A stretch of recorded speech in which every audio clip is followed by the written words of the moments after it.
I was scrolling through and I ran across this story. And in this story, there it had this whole thing that there's this little girl, 13 years old, who is from Louisiana.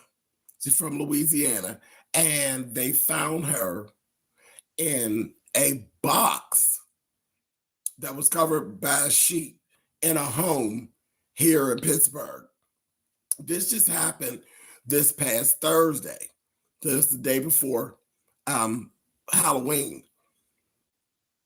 And when I'm scrolling, I'm scrolling and I ran across it, naturally, I seen Pittsburgh. That stuck out. And then I seen 13-year-old girl, and I'm like, what the heck is that? And it made me stop. And it's so short. It was so short. I'm like, where's all the coverage? It was like a 2-minute video. It's like a 2-minute clip of this. This is getting so out of hand. This is getting so out of hand with these babies and these people violating and bothering these babies. It's getting out of hand. And how did that baby get all the way from Louisiana to Pittsburgh? She's 13. She's 13. So when I seen that, that was enough to set me off. Then as I'm looking at it and it flashed, I said, oh my God.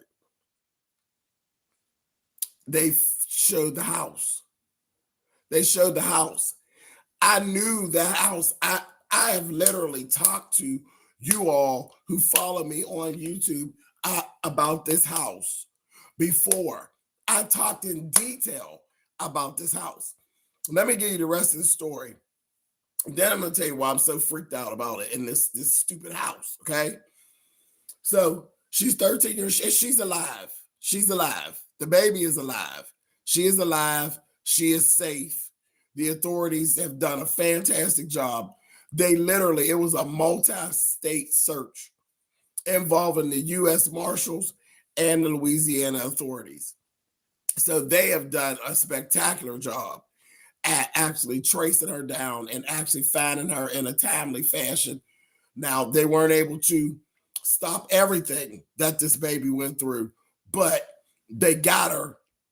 They got her, and she's in custody, and she's safe for now. She's 13 years old. She's from Baker, Louisiana.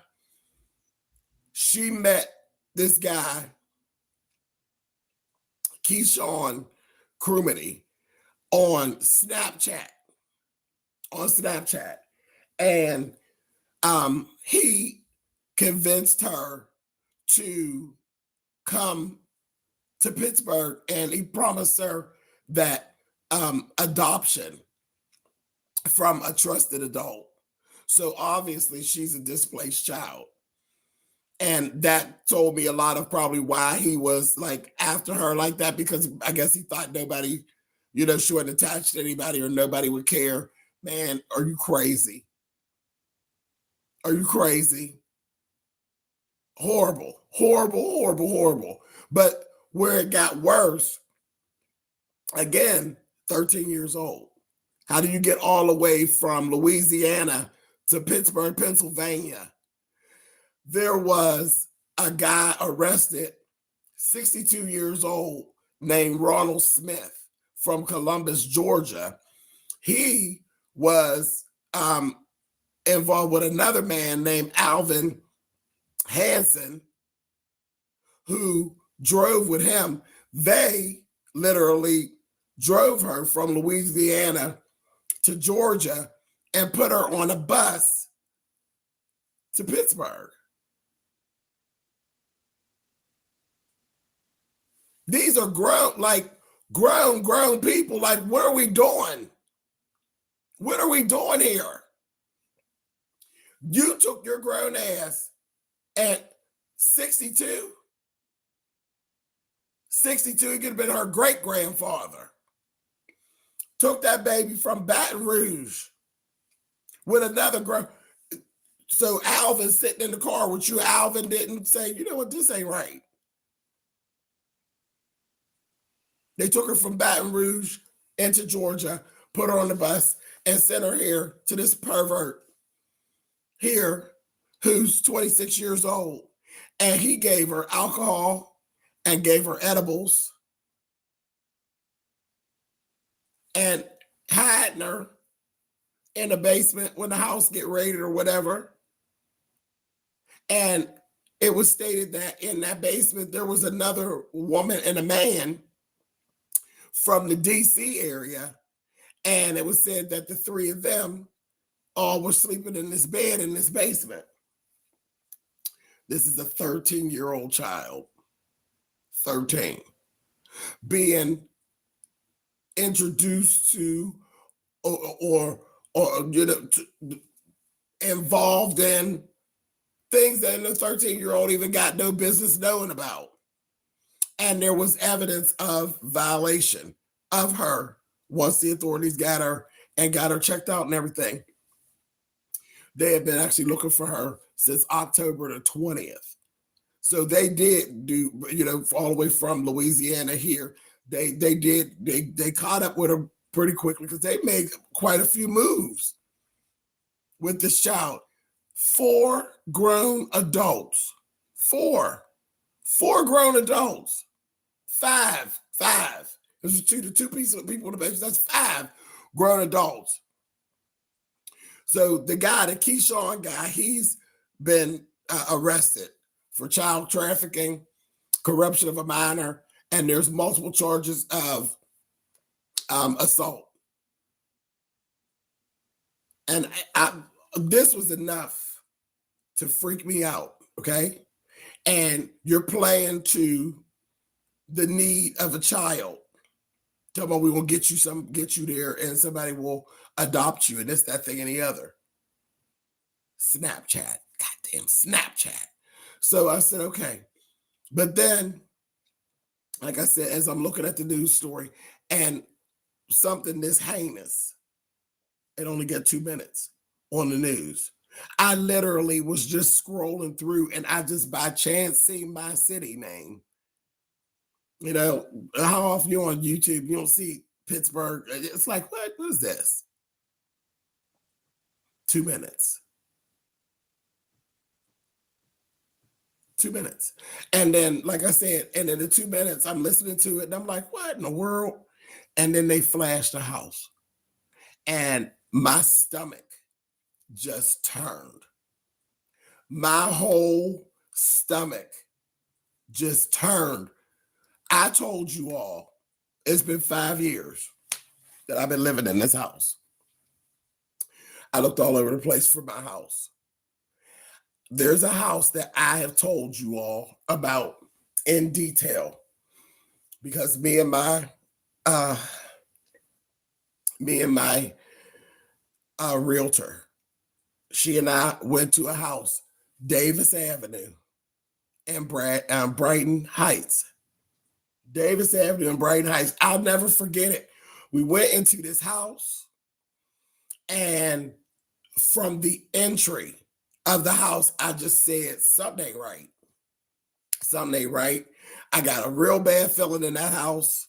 It was literally the middle of the day. It was like 1 or 2 o'clock in the afternoon. So it wasn't dark out or anything like that. But when I went in that house, I swear to you, when I walked in that house, it felt as if I was in a place that wasn't safe, and it felt like it was dark, like it got dark. And I know it wasn't dark outside. It's not dark. It's 1 or 2 o'clock in the afternoon in the middle of the week. It was just dark. Something just was not right. I was like, mm-mm. And I have talked to y'all about this. When I was looking for my stuff, my realtor kept saying to me, you would make a fantastic real estate person. And she did that the whole time we were doing. And I was like, and that house always come up. I was like, I don't like this. I like, the pretty houses, yeah, but I don't like this. And my whole thing was always about an ugly basement. I don't want to be in an ugly basement. I'm not going to buy a house that got an ugly basement. My basement got to be a certain type of way, or that's going to be a deal breaker. This house, I wouldn't even look at the basement because We just went, and I'm telling you, it was just so freaky. And it smelled like cats. I'm allergic to cats. Okay. So that might be the first thing that kind of tipped me off. But I'm like, mm-mm. But the house just had a darkness to it. And I don't know, it felt so Silence of the Lambs-esque. And I kept saying to her, I said, And I remember telling her, I said, Karen, I said, girl, let's go. I don't need to see no more of this. We wasn't there very long, but it seemed like forever. And it literally felt like something out of a damn horror movie. I'm telling you. And then once we left that house, we walked outside, the sun is shining on both sides of the street. Something was wrong with that place. That place, I do believe places can just be evil. And things could just be wrong, or it could just be me and my, that third eye that I got. I will never forget that. I'll never forget that. It always has stayed with me. It has been 5 years. 5 years. I've been here 5 years. I bought this house 5 years ago in October the 7th. This was months before that. 5 years. When I looked at that house, when they flashed that house, the pit of my stomach said, I was like, oh my God, that's that house. That is that house. And I remember, because I would not go, I looked at that door and I was like, girl, I ain't going looking at that basement, and we getting up out of here. As I just felt like if we go around one more corner in here, we may not be leaving up out. We are getting the hell up out of here. And that freaked me out so bad. I was like, oh my God, let me push this button. Let me push this button, because I swore I wasn't coming on here today, because my voice is tore up. I apologize, but it was something that I needed to say right now. I needed to get it off my chest right now, because I talked to y'all about this. I did. I spoke to y'all about this, and I know there's a couple hundred of y'all in here. I know somebody in here remembers me talking about my experience with that house, because it just stayed with me. It was so freaky. I've never felt that in any house that I've ever been in. And the only other time that I've had such a halt like that over a piece of architecture was in New Orleans. When I went to New Orleans and we were standing outside of Marie Laveau's salon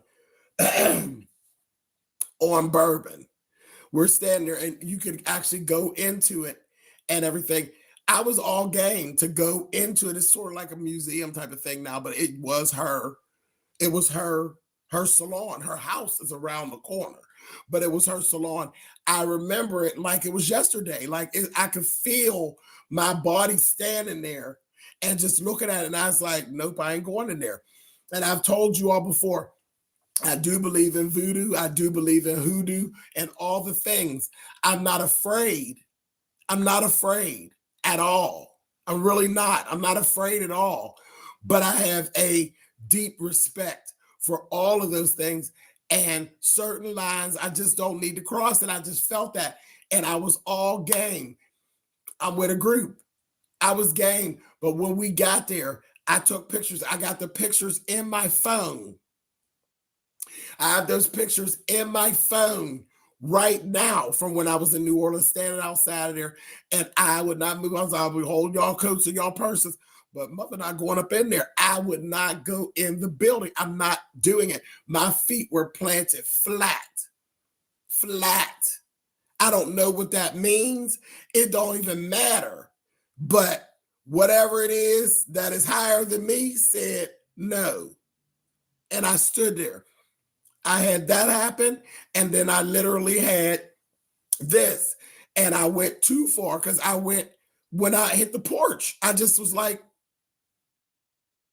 and entering into the house, I swear to God, I would not lie to you. It was like, there's a difference in being inside of a house during the day and being inside of a house during the evening. when it's dark outside.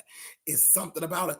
And it's fine when it's your house or you know the house or it belongs to somebody you know, but a house that you know nothing of, you don't know the entrances, you don't know the outs, you don't know, there's just something about it. And that to this day, I was like, nah, I don't know that I would make. You know, I'm a people person. I love to talk to people and things like that. So yes, I could probably sell you a house. Yes. You know, if I love the house, and I could probably, I'm sure I could sell you this one.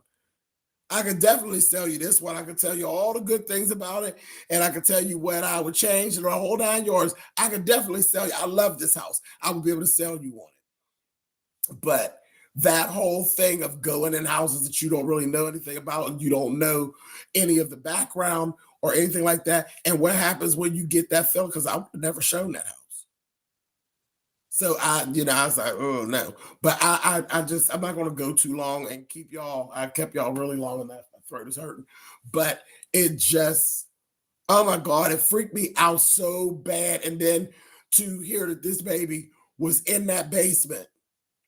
I'm 53 years old. I wasn't at the time. At the time, I was 47, 48. And I wouldn't go in the basement. I would not go beyond that door to go down into that basement. That baby was in that basement with these weird individuals being out of order and out of pocket. And then they had the nerve to hide her in a box down in that basement. It freaked me out. It freaked me out. They flashed that doggone house. I gotta go. Anyway, I had to share it with y'all. Y'all could go look it up. It's if you put in 13-year-old girl from Louisiana,